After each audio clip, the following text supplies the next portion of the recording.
Why did MLB hate Rickey Henderson so much? Here was a player with absolutely incredible talent, holding records that may never be broken. But you can't ignore the fact that he was one of the most controversial and widely disliked players in baseball history. So what made a player this good so hated by fans and opponents alike? What was it about Rickey Henderson that rubbed everyone the wrong way? Let's be clear about one thing first. Rickey Henderson was undeniably one of the greatest players to ever step on a baseball field. His numbers were absolutely insane. He holds the all-time record for stolen bases with 1,046 steals. That's not just beating the previous record, that's completely destroying it. Lou Brock held the old record with 938 steals, and Henderson beat him by 468 bases. That's more than a 50% increase over the guy who came before him. Henderson also scored more runs than any player in baseball history with 2,195 runs. He even beat the legendary Ty Cobb. He hit 81 leadoff home runs, which is still a record today, and he walked more than anyone except Barry Bonds with 2,129 unintentional walks.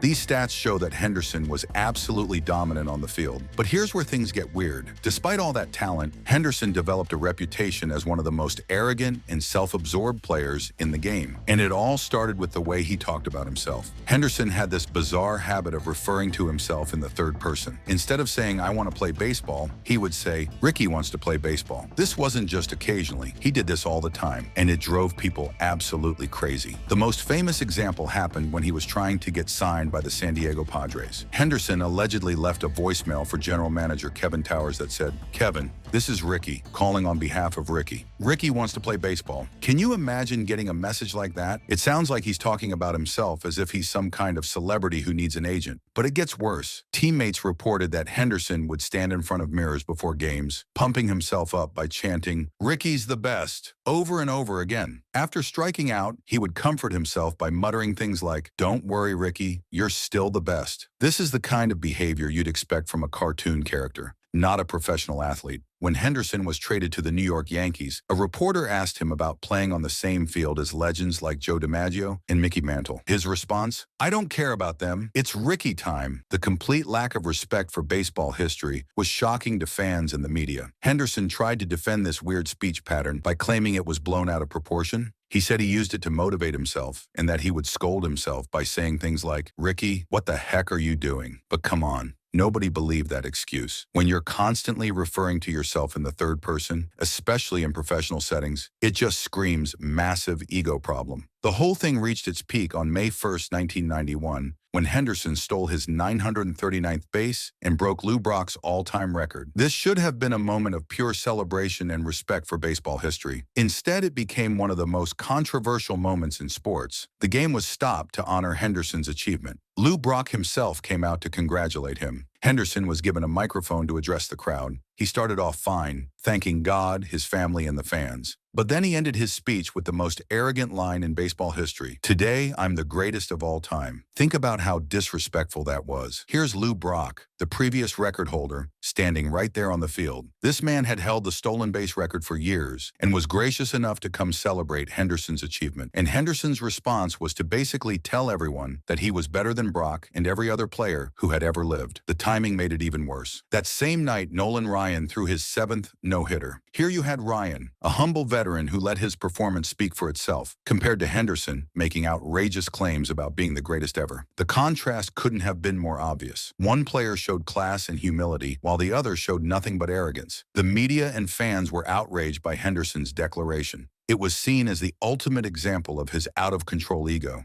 This wasn't confidence. This was pure narcissism on display for the whole world to see. But Henderson's arrogance wasn't just limited to what he said. His entire style of play was designed to show off and irritate opponents. Everything he did on the field seemed calculated to draw attention to himself. At the plate, Henderson used this ridiculously exaggerated crouch that made him look shorter than he actually was. Sure, it might have made his strike zone smaller, but it also looked completely bizarre. Pitcher Tom Candiotti described Henderson's strike zone as being the size of a coffee can. Henderson claimed this stance helped him see the ball better, but it really just looked like another way to be different and get attention. On the base pass, Henderson made the head-first slide his signature move. While other players used this technique occasionally, Henderson turned it into a show. He would dive headfirst into bases with dramatic flair, getting his uniform dirty on purpose. He even bragged about it, saying, "If my uniform doesn't get dirty, I haven't done anything in the baseball game." Henderson's showboating reached ridiculous levels in the outfield too. He invented something called the snatch catch, where he would catch fly balls one-handed below his waist instead of using both hands like a normal player. He debuted this move during a no-hitter, making what should have been a routine catch into a circus act. After big hits, Henderson would pop his collar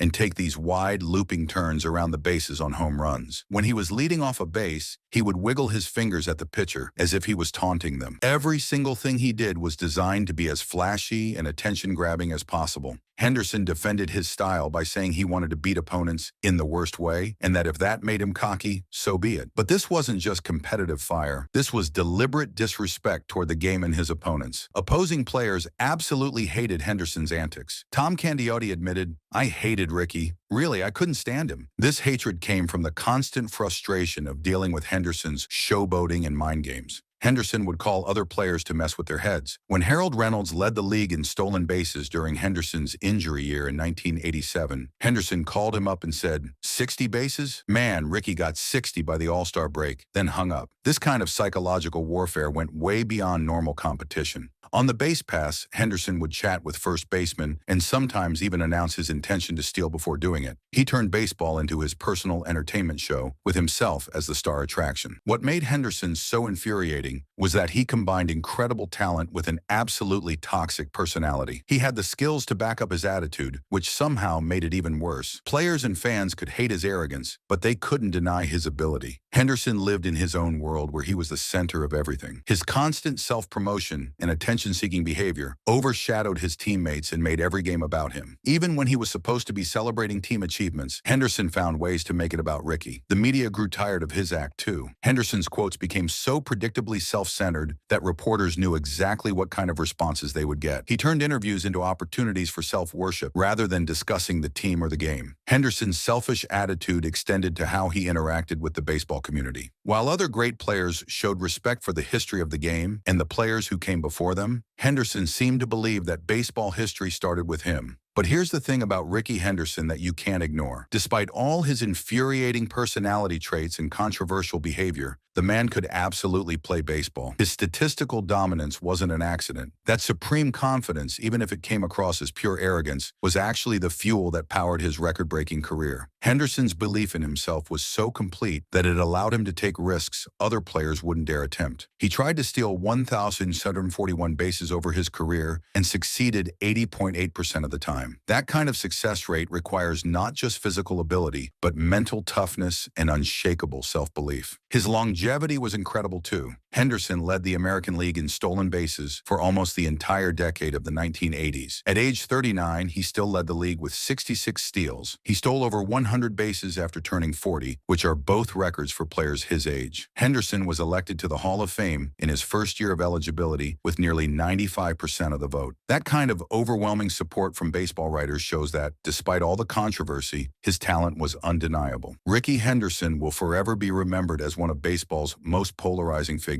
He was a player you either loved or, more likely, loved to hate. His arrogance and showboating made him one of the most disliked players of his era, but his incredible statistics prove that sometimes the most annoying players are also the most effective ones. If you enjoyed learning about baseball's most controversial superstar, make sure to hit that like button and subscribe for more stories about the players who changed the game. What do you think about Rickey Henderson? Was he just confident, or was he truly one of the most arrogant players ever? Let me know in the comments below.